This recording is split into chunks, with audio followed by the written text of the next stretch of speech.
Aujourd'hui, je te raconte l'Annonciation. Dans un coin discret de la Galilée, il y a un village dont presque personne ne parle, Nazareth. Les collines l'entourent, le soleil se couche et les maisons de pierre commencent à se remplir de silence. Marie, penchée sur son ouvrage, laissait danser les fils entre ses doigts.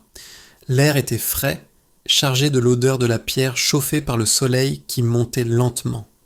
Rien, absolument rien, ne laissait présager que ce moment ordinaire s'apprêtait à devenir l'un des plus grands tournants de l'histoire humaine.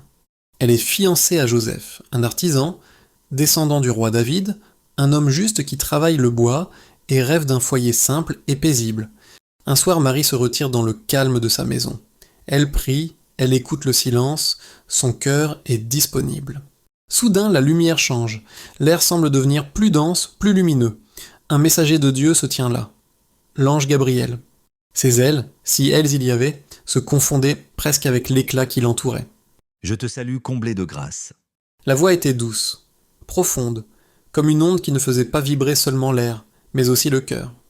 Marie sentit sa poitrine se serrer d'étonnement. Elle ne comprenait pas ce qui se passait, mais elle n'en avait pas peur. L'ange, car elle savait maintenant que c'en était un, inclina légèrement la tête, comme pour ne pas l'effrayer, et lui dit « Le Seigneur est avec toi. » Marie resta immobile, le souffle suspendu. Pourquoi la saluait-il ainsi? Que signifiait cette faveur inattendue? Voyant son trouble, le messager reprit avec une bienveillance infinie « N'aie pas peur, Marie.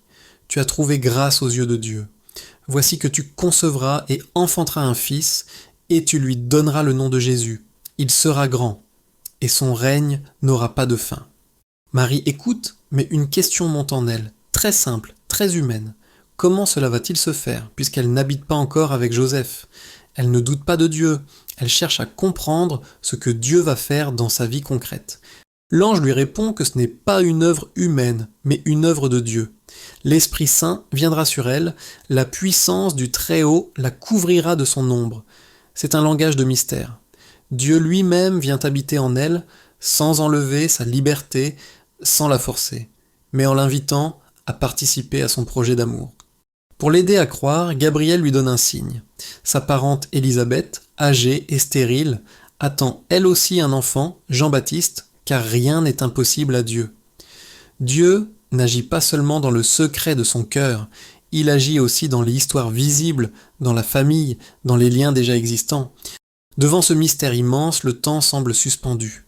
Tout repose maintenant sur la liberté d'une jeune fille de Nazareth. Elle peut refuser, elle peut avoir peur, elle peut fuir, mais Marie choisit de faire confiance. Elle répond simplement de tout son cœur, elle se présente comme la servante du Seigneur et accepte que la volonté de Dieu se réalise en elle. Par ce oui, sans bruit ni spectacle, le cours de l'histoire bascule. Dieu vient habiter parmi les hommes. L'ange quitte alors Marie et la pièce retrouve son calme. Extérieurement, rien n'a changé. Le village est le même, les ruelles sont les mêmes, les voisins continuent à leur vie comme si de rien n'était, mais en profondeur, tout est nouveau. Dans le silence de son cœur et de son corps, Marie porte désormais la vie du Fils de Dieu.